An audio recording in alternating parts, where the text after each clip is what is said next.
মানুষ আবার জেগে উঠবে, আবার বেঁচে উঠবে, এটা মক্কার কুরাইশরা মানতে পারতেছিল না। কারণ তারা দেখে যে প্রাচীন প্রাচীন কবরস্থানগুলোতে মানুষ মরে যাওয়ার পরে পচে গলে শেষ হয়ে যায়। ইভেন মানুষের যে স্কেলিটন থাকে, হাড়, এগুলো 10-15 বছর পরে মাটির সাথে মিশে গুঁড়ো হয়ে যায়। এই গুঁড়ো হয়ে যাওয়া জিনিস, যেটার কোনো অস্তিত্ব নাই, আবার কিভাবে কি করে ওঠে, এটা তাদের মাথায় আসতেছিল না। তো আস ইবনে ওয়াইল নামে এক মুশরিক একটা পুরাতন কবরের ভেতরে সামান্য কিছু মানুষের হাড়, ওটাকে এরকম হাত দিয়ে মোচড় দেওয়ার পর এটা ডাস্ট হয়ে গেছে, পাউডার। আসলে মানুষের হাড়, মরে যাওয়া মানুষের হাড়, পাউডারটা এনে রাসূল সাল্লাল্লাহু আলাইহি ওয়াসাল্লামের কাছে এনে এরকম একটা ফু দিয়েছে। ফু দেওয়াতে বাতাসের মধ্যে বালুটা মিশে গেছে। তখন আস ইবনে ওয়াইল বলে যে মাই ইউহিল ইযামা ওয়া হিয়া রামীম, মুহাম্মদ তুমি বলতেছো এই ডাস্ট থেকে আল্লাহ আবার এই মানুষটাকে বানাবে?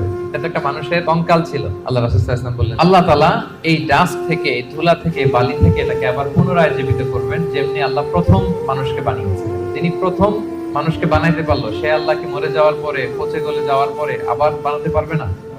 এবং আল্লাহ রাসূল সাল্লাল্লাহু আলাইহি ওয়াসাল্লাম বলেছেন মানুষের দেহে একটা হাড্ডির কণা আছে, ইন্না ফিল ইনসানি আযমুন লা ইয়াকুলুহুল আরদু আবাদান, একটা হাড্ডির কণা আছে যেটা কখনো মাটি বালু এটাকে খেতে পারে না। মিনহা ইউরাক্কাবুল খালকু ইয়াউমাল কিয়ামা, কিয়ামতের দিন এখান থেকেই মানুষের আবার পুনঃসৃষ্টি হবে। সাহাবারা বললেন আইয়ু আযমিন ইয়া রাসূলুল্লাহ, এই হাড্ডিটার নাম কি? আল্লাহ রাসূল সাল্লাল্লাহু আলাইহি ওয়াসাল্লাম বললেন আজবুদ দানাত, ডাক্তারি ভাষায় এটাকে বলে কক্সিক। আমাদের যে শিরদাঁড়া আছে না, মেরুদণ্ড, মেরুদণ্ডের একেবারে নিচে ট্রায়াঙ্গেল একটা ত্রিভুজ আকৃতির ছোট্ট বোন পার্টিকেল আছে, এটা নষ্ট হয় না।